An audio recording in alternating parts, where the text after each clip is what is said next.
처음에는 우연히 이제 봉사활동 갔다가 거기에 요양원이 옛날에 굉장히 열악하더라고요. 그때 2008년도 정도 열악했는데 거기 갔다가 와서 계속 어르신들이 계속 떠오르더라고요. 그래서 사실 한 3주 정도 잠을 못 잤던 것 같아요. 계속 뒤척하고 제가 어떻게 해결해 줄 수 있는 것도 없는데 인상이 굉장히 거기가 굉장히 지저분하고 환경 자체가 너무 안 좋았었어요. 그래서 한 3주 지나서 우연히 어떤 분이 거기 그 요양원이 매물로 나왔다고 저한테 그러는 거예요. 그래서 일단 비용을 갖고 있는 것도 없는데 지인분한테 부탁을 드렸어요. 이거 좀 안 되겠냐. 나 이거 거기 어르신들 나는 그냥 내가 두고 볼 수는 없을 것 같다. 내가 좀 환경을 좀 바꿔서 모셔드리고 싶다. 이제 그렇게 해서 이제 인수를 하게 된 거예요. 예, 그렇게 하면서 계약금을 걸고 잔금이 건너가기 전에 조건을 달았어요. 여기 어르신들 환경 인테리어 무조건 다 오늘 계약한 순간부터 하는 걸로 하고 그렇게 해서 이제 그 주방부터 해서 다 그걸 다 부시고 새로 다 했죠. 그게 이제 시작이었던 것 같습니다. 예. 원래 이제 다른 일을 좀 했었죠. 뭐 학원 관련된 일도 하고 그랬는데 원래 나중에 이제 한 50살 넘어서 돈을 벌면 아동복지를 해야 되겠다는 생각은 갖고 있었어요. 그랬고 항상 제가 바쁜 엄마니까 아이들한테 좀 미안하고 그런 부분들이 있기 때문에 나중에 그런 복지 사업을 하면 엄마가 그래도 가슴이 따뜻한 사람이었다라는 것만은 좀 알아줄 것 같고 또 아이들이 또 엄마를 본받을 수도 있겠다라고 생각을 했고요. 그래서 그런데 어떻게 원래 할아버지 할머니들을 원래 좋아했었어요. 어려서부터 좋아했는데 그러게 됐네요. 어떻게 그렇게 이쪽으로 어떻게 아동복지는 이제 못하게 됐고 이 어르신들 모시는 일만 지금 하고 있습니다. 지금은 옛날에 그렇잖아요. 돈을 어떻게 벌었든 간에 잘 써야 된다. 그 돈이 목적이 돼서는 안 되고 저의 목적을 위해서 돈은 필요한 거다. 그래서 열심히 일했죠. 요양원을 이제 운영을 하다가 이 장기요양 제도가 이제 시행이 됐어요. 그래서 장기요양이 시행되면서 그전에는 등급이 없으셨던 어르신들이 요양원에 입소가 가능했었어요. 그래서 그 어르신들이 한 달에 한 60만 원 정도, 뭐 45만 원 내시는 분도 계셨고 70만 원 내시는 분도 계시고 그런 분들이 그래도 요양원에서 식사하시고 같이 어우러져서 지내시고 진짜 외롭지 않게 그렇게 생활할 수 있었는데 그 장기요양이 시작되면서 이제 그게 그 등급이 없으신 어르신들이 요양원에서 나갈 수밖에 없는 그런 상황이 됐습니다. 그래서 그분들이 요양병원으로 다 가신 거예요. 그러면서 요양병원들이 많이 생겼지 않습니까? 많이 생기고 그리고 어르신들이 요양병원을 가시면 2주 정도 뭐 일주일 아니면 거동을 거의 못 하시게 되고 그런 부분들이 너무 안타까웠고 요양원에 계신 중증 어르신들도 중요하지만 어느 정도만 좀 그 서비스를 뭐 식사라든가 뭐 빨래 이런 것만 해드리면 그분들이 환자로 살지 않아도 될 거잖아요. 그래서 그런 환경의 시설을 만들고 싶었어요. 그건 누군가는 그거를 만들어서 가고 많이 생기고 많이 양성화 될 거라고 생각을 하고 지금까지 해서 왔는데 그렇지 않는 것 같아요. 현실은. 네. 그래도 나름 어르신들이 뭐 천안실버타운이 굉장히 어르신들이 많다 막 그거는 아니지만 계신 어르신들이 그래도 피부가 반짝반짝 하시고 행복하시고 웃으시고 정말 그 사람 사는 것처럼 생활하시지 않나. 물론 당연히 뭐 가족분들 자식들하고 떨어져 계신 거는 좀 안타깝지만 그래도 친구분들끼리 어우러져서 진짜 저는 그래도 나름 다른 데보다는 우리 어르신들은 표정이 살아있다고 생각합니다. 일단은 그 사회복지시설은 일단 그러니까 대출을 못 받아요. 그러니까 사업 대출이 안 돼요. 그러니까 그리고 이 실버타운이라는 이것이 요양원도 아닌 요양병원도 아닌 어떤 그런 부분이다 보니까 제도적으로 어떻게 정예화가 안 되어 있고요. 그리고 수익 사업을 하지 못해. 당연히 뭐 복지 사업은 수익 사업을 안 한다고 하지만 어느 정도 그래도 운영이 되어야 되는데 그런 부분들은 또 제도적으로 막혀 있어요. 금융적으로 뭐 대출 규제라든가 이런 부분들이 뭐 이렇게 실버타운을 위한 그런 상품 뭐 이런 사업에 대한 그런 것들이 안 되어 있고, 그다음에 부동산 이제 담보대출을 한다 하더라도 사회복지 시설은 어느 평가 기준이 낮아요. 다른 데보다 많이 낮고 저평가하고 그 프로테지도 낮게 대출을 받을 수 있고, 그런 부분들이 참 힘들다고 해야죠. 그런 금전적인 부분이 가장 어렵죠. 그리고 또 어느 정도 처음에 이제 한 분 한 분 모셔서 어느 정도까지 될 동안은 그 시간이 굉장히 오래 걸리고, 이런 부분들을 홍보를 할 수 있는 루트도 우리나라는 한정이 돼 있지 않습니까? 그렇다 보니까 좀 힘든 것 같습니다. 예.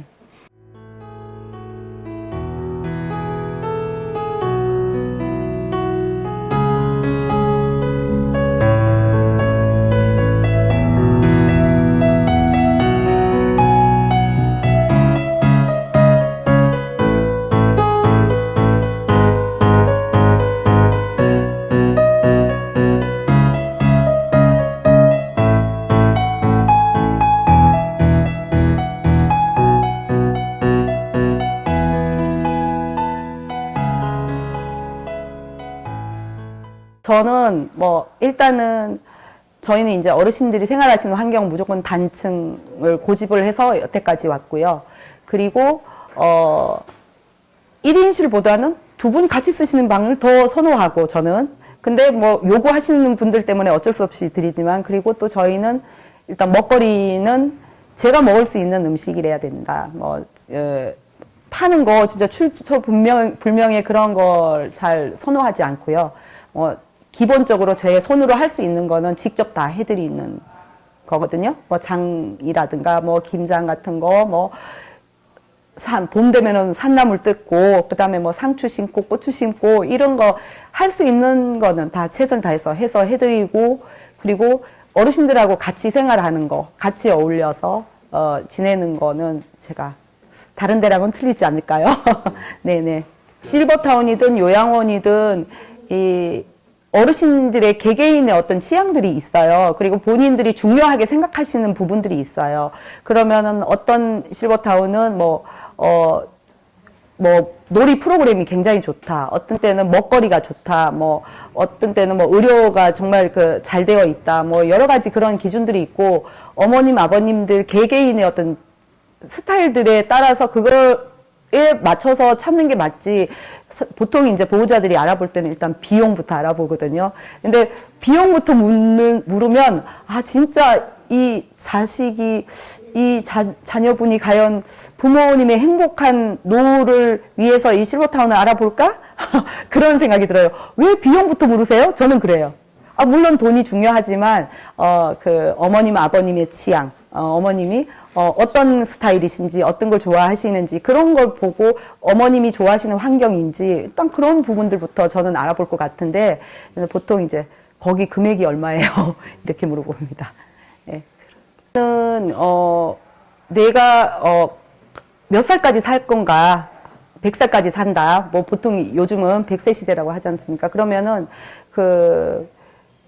물론 이제 금전적인 부분이 있는데, 그렇지만 내가 노후에 내가 80부터 100살까지 20년을 내가 어떻게 살 건가, 내가 어떤 형태로 내 집에서 살 건지, 아니면은 어느 시점이 되면 요양원을 가실 건지, 아니면 실버타운을 들어오실 건지, 그러면 실버타운을 가신다면 어느 선 정도에서 어떤 스타일로 그런 부분들을 하고 그 준비를 해야 되겠죠. 그래서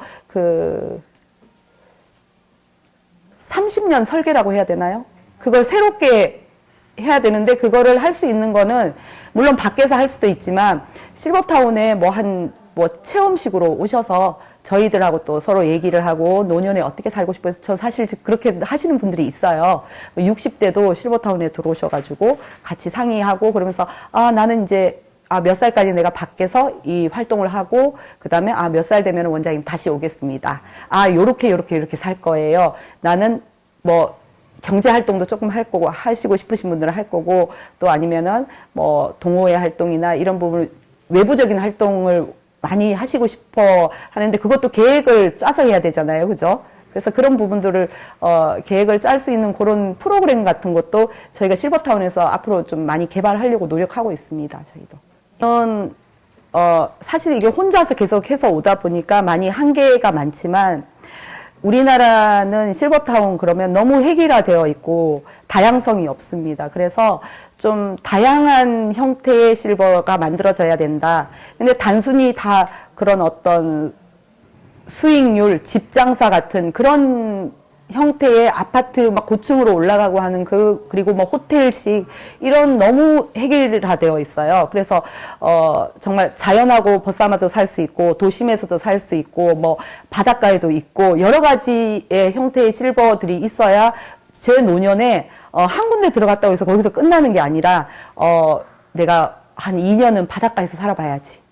뭐 또 한 1년 정도는 건강을 위해서 산속에서 한번 살아봐야지. 어떤 그런 형태의 어떤 다양하게 좀 지내볼 수 있는 그런 거리들이 많이 필요하다. 그렇지만 그런 것들을 구상하지 않아요. 실버를 연구하시는 분들이 전부 기업체들이 다 어떻게든 지어서 집을 팔고 지금 국가에서 분양도 이제 발표를 했지 않습니까?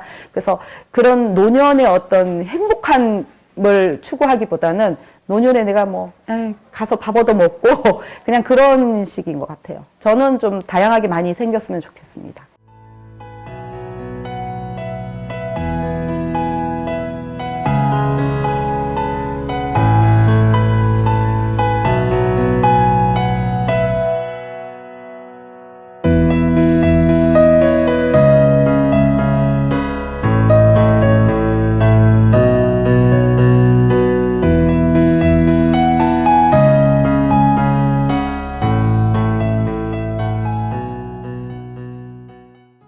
우리나라는 실버타운이 많이 획일화되어 있습니다. 다 스타일이 다 비슷비슷해요. 다 빌딩 숲처럼 뭐 호텔식 이렇게 되어 있는데 각 사람마다 자기가 추구하는 행복한 그런 공간들이 틀리고 그리고 또 바뀔 수도 있고 하지 않습니까? 그래서 저는 좀 다양하게 뭐 산을 좋아하시는 분들은 산에서도 한 1년 살아볼 수 있게끔 산속에도 있었으면 좋겠고 또 따뜻한 지역에 남쪽 내려가면은 부산 같은데 이런데 뭐 바닷가 뭐 아니면 남해 쪽 이런 것도 사실은 필요하고 그래서 좀 여러 도심 좋아하시는 분들은 도심 그렇지만 사람이 항상 같은 밥 먹고 살 수는 없잖아요. 그렇기 때문에 노년만큼은 젊은 시절에 정말 자식한테 헌신하고 가족한테 헌신하고 살았으면 노년만큼은 좀 내가 할 수 있는 살고 싶은 대로 정말 그런 보상을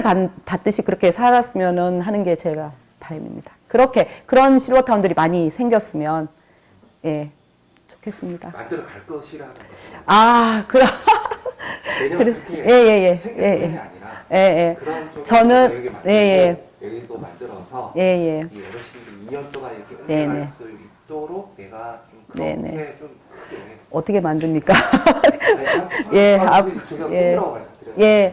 저는 그런 좀 다양한 실버타운들이 전국 곳곳에 스토리가 있는 그런 실버타운들을 하나하나 만들어가는 게 제 꿈입니다.